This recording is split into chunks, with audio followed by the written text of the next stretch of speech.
All right. Hi, Anne. So it's really nice to meet you.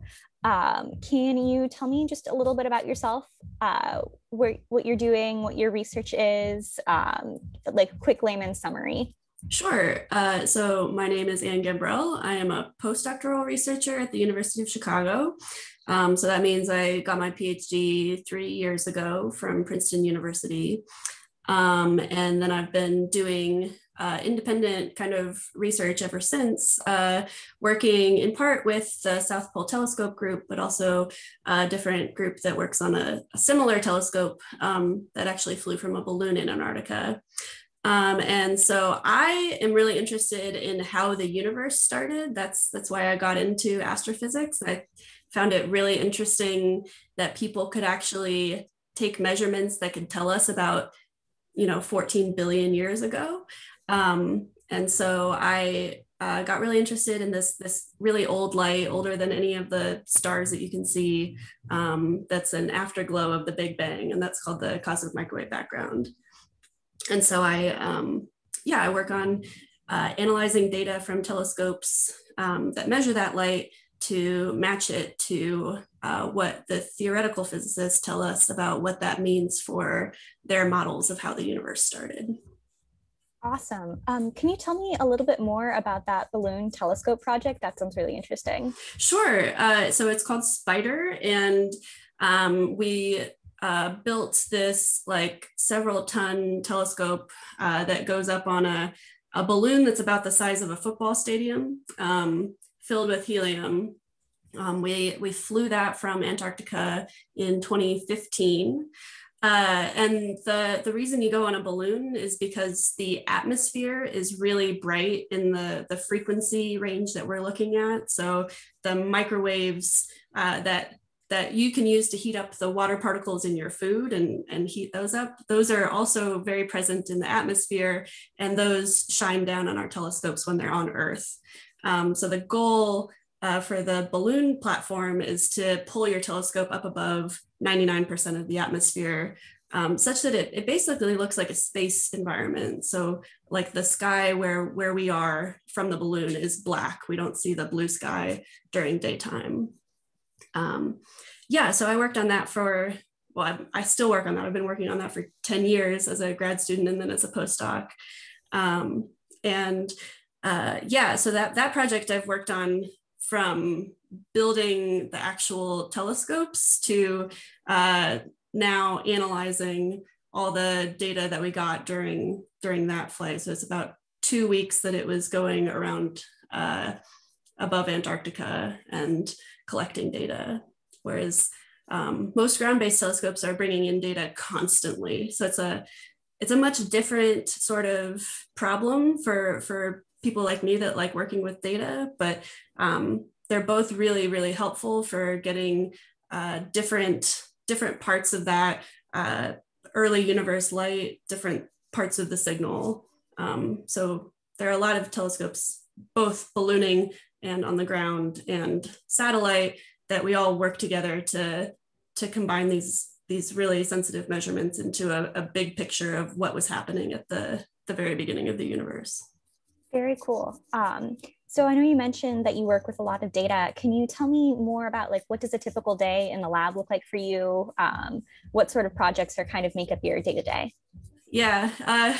So right now and for the past few years, it's been some higher level sort of using mathematical models to say like, so we have our detectors, which are like pixels on your phone. It's like if you took your phone and looked across the sky over and over and took a picture every 100th of a second, let's say, you're then averaging over all of those pictures that you've taken to make a map of the sky. And then that map is both that really old signal from the Big Bang, but it's also other stuff that's in the way, like our own galaxy. And then there's just noise that comes with any measurement. So just from your detector, from the atmosphere. And so the challenges that I have been dealing with are ways to really model all those different components and then test whether our models actually captured everything that's in our data, to make sure that we're not saying this signal is from the early universe rather than something in our detectors or something in our galaxy, and really trying to come up with a really robust estimate. So I write lots of code, I make lots of plots, and I call into a lot of telecons where we talk about those codes and plots. So it's less exciting now that it's not building things. Like, you can't see tangible progress. You can't see like, oh, we've made a telescope. Now it's, you know, we've refined our data a little bit better and we think we understand it a little bit better. And then ultimately, like 6 years after we got that data, we finally made a paper come out this past spring. But it goes through a lot of rigorous, like, grad student and postdoc looking at it in like really fine detail to say we definitely understand this as well as we possibly can before we like release it to the public and say, here's what we know about the universe now. Congratulations on the paper. That's Thank awesome. You. Yeah. So what was the construction process for the telescope like? Did you get to go down to Antarctica? Can you tell us about that? Yeah, so for Spider, I actually got to go down in 2015 for 3 months. That part is just, it's basically the live show after the many dress rehearsals of constructing and testing the telescope in America. It was mostly at Princeton that we did a bunch of like practice, take it all apart, put it back together, and then test it.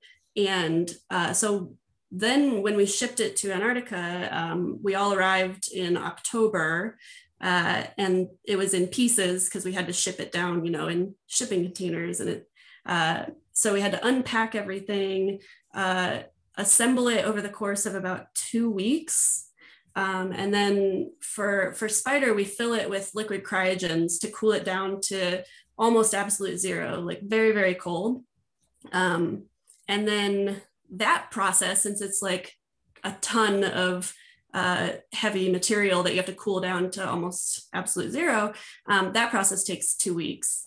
And then we needed to launch it basically by New Year's, before the launch window closes in Antarctica, because that season is only about 4 months long, their summer. So that the timetable is really rushed. So there's a lot of work that goes in before that to make sure that whole process will go smoothly, because you only get one chance.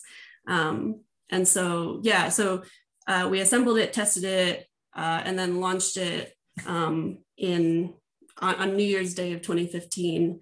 And it was the most stressful time of my life, to be honest. It's like my whole thesis, my whole PhD kind of depended on it not breaking. And once it goes up on the balloon, there's just nothing you can do. Like if anything breaks that doesn't have a backup system, you just have to sit and watch. And that's happened to a lot of ballooning experiments. So it's nice to work on a team of very competent people. So you trust what everybody else built. And yeah, my parts were reasonably small. I was a grad student, but everything I built worked, and that was very satisfying. That's the important thing. Yeah. Can you, what was life like in Antarctica? Oh man. So as a student, like, so I've been twice. The first time was to launch Spider, and that was so much work. It's the most intense environment I've ever worked in. The internet is really limited, so I couldn't video chat really to family, and I'm really close to my family, so that was hard. And so the team that I worked with, it was about 20 of us. They were just like, we became best friends over that experience. Thankfully, it's also an environment that I imagine could breed a lot of hardship, because you're you're really stuck together. They're your friends, they're your coworkers, they're everything. But when we had downtime, I really loved Antarctica. It's beautiful. You can walk out to see penguins on any given day, just like wild penguins and seals. There's an active volcano that's right near the station that, I mean, it's just walking outside any day. It's just mind-boggling that you're there. The scenery it's incredible. And so that was my favorite part. And the South Pole is just, it's a totally different experience. So McMurdo Station is the largest US station. That's where I went the first time. And that has about 1,000 people during the summer season. At the South Pole, it's more like 100 people, maybe 150 when it's very populated. And everybody lives in one single building together. And going outside is harsh. It's like minus 40 degrees. Oh, nice. Whereas, yeah, at McMurdo, it was often like nicer in McMurdo than it was in like Chicago. But it's always colder at the South Pole than Chicago by a lot. And the South Pole was a nice environment just because it was less stressful to just be working on a telescope that's already working than to have to build one and then launch it. So that, I really liked that experience. It was less beautiful. It's just a white nothing as you look out. But the smaller environment let you really get to know pretty much everybody on station. And having, I mean, being able to say that you've been to the South Pole to me feels kind of special. Antarctica is very big, but the South Pole, I touched it, like I've been there. Not many people can say that. It's basically the coolest fact that I'll ever have about myself. It almost sounds like a summer camp, like everyone is kind of bonds all at once. And yeah, it felt like a mix between like summer camp and like first week of college. Mm-hmm. It's like, yeah, a very intense bonding experience, but in a very weird place. Yeah. So over like the course of your research career, what has been the most surprising thing about like research work in your life? What's something you didn't expect? I didn't expect that it would be so full of failures. I mean, there's just for everything that ends up working, you have to go through like 10 things that you find out won't work. And I can't imagine doing that alone. There are like parts of physics where people work more independently. But I found when I went to grad school, I thought that was going to be me. I thought I'd be like a theorist and sit at my desk and work on problems. But what I discovered is I really enjoy working with a team and having the feedback loop of here are the things I've tried. And then somebody says, oh, well, have you thought about this? No. Okay, I could try that. And then you collaborate to figure out something that will eventually work. But the number of things that I've spent months on and then just dropped is a lot. Science is definitely not linear. It definitely doesn't always work. And it can feel like large chunks of time are wasted sometimes because you can't just keep working on something that isn't producing anything. And so, getting used to failing all the time has been a real learning experience that I think will serve me well for the future. No, it's definitely, failing is a good skill to learn. It is, yeah. It's not always your fault. And, sometimes there's nothing you can do about it and you just have to move on. Go with the flow. Yeah. So what is the collaborative aspect your favorite part of research, or what's your favorite part of it? I like the collaborative aspect. I like having a problem that is kind of abstract and then thinking about ways to make it something that we can make progress on. Like I like the breaking down of problems into solvable parts. That's what my brain finds its happy place in, is just we've got this data, it doesn't make any sense. We have no idea why it's being like this. What should we do? I like that starting point, and then thinking about like ways to like plot it up with some other thing that it might be related to, and seeing if they're moving in the same way. Or I like doing the mathematical aspects of, can we model this? Is there a way that we can do something smarter mathematically than this very like the first order, or the what's the way that we don't talk about it in physics, but just like, instead of like throwing a hammer at a nail, is there another like nicer tool that we can use to really like hone in on what the problem is? That's what I've enjoyed in my day-to-day work, is thinking through how to break down seemingly really hard problems, and then the reward at the end of, like, I remember 6 months ago when I didn't have a clue about what was going on with this, and now I figured it out. And that's where I really get a lot of fulfillment out of my job.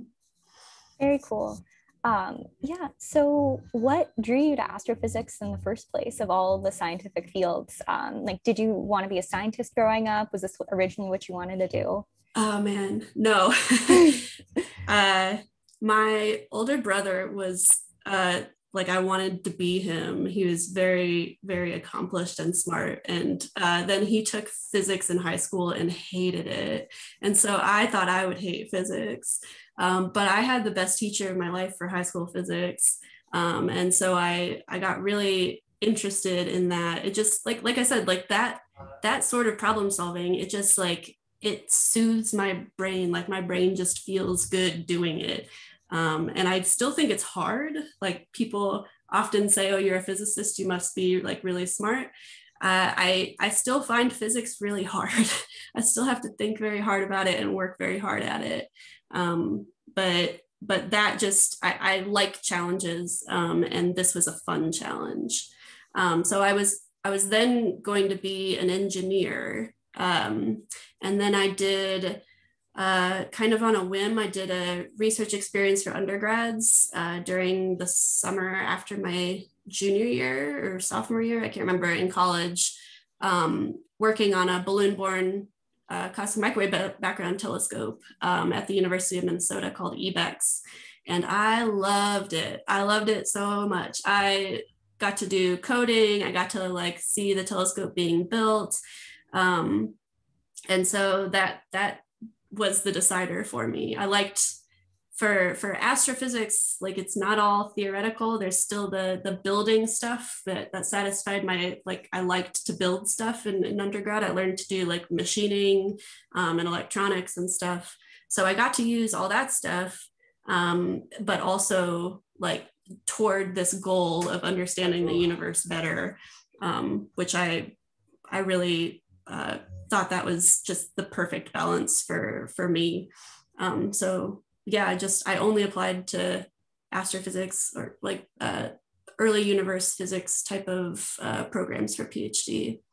And here I am 10 years later. It worked out.